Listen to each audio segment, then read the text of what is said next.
जय जगन्नाथ सांग माने मो YouTube channel bio farming Bhadrak को आपन को स्वागत जनाऊँगी। आज सकाळु सकाळु Nayagarh State Bank of RCT Nayagarh ठारे एक फिशिकल्चर ट्रेनिंग प्रोग्राम रो आसेसमेंट रो दायित्व मते मिलिथिला। मु सेटा सकाळु सकाळु पहुँची पिला मानकु परीक्षा करिवा पई निर्देश पाइली। सेठारे सर्वप्रथम पिला मानकु ये परीक्षार नियमावली से मानकु कहली। ये नियमावली रे अनेक गुड़िए नियम विषय से मानकु पालन करिवा पई कहली।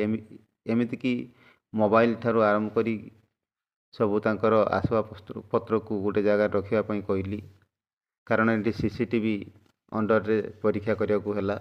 आउ जण पर जणे एमिति कि 35 जन ट्रेनिंग को मु भाईबा परीक्षा कली। भाईबा परीक्षा खूब श्रृंखलित भाव में सेठी परिचालित हला।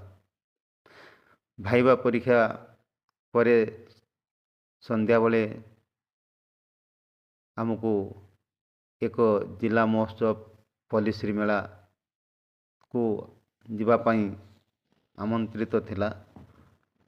आमे हेटारे ठीक संध्या 6 घटिका समय जिला पड़िया ठारे अनुष्ठित पल्लीश्री मेला रे उपस्थित रहिलु। आहु बहु जंत्रपाती कंपनी माने आमको इनवाइट करथिले। सेठारे सबु कंपनी रो जंत्रपाती विषय रे सविशेष धारणा आमे पाइलु। सब्सिडी विषय रे बुझिलु। सब प्रकार मेसीन विषय आमे बुझिलु। आउ सेठारे अनेक गुड़िए हस्तशिल्प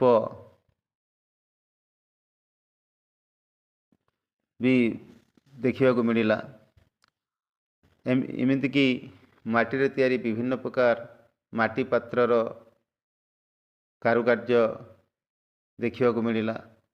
सारा दुकान भी देखिया को मिलिला। एमिति कि 180 रु अधिक स्टॉल सेठारे लगी थाए।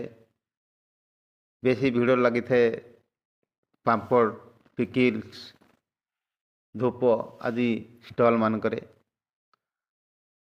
बहुत मनोरम परिवेश थिला। सेठारे वस्त्रशिल्प, हस्तशिल्प, विभिन्न प्रकार संबलपुर साड़ी, ड्रेस दुकान मान करे बहुत भीड़ लगी थाए। एमिति कि पिपिलु चांदुआ भी आसी थाए।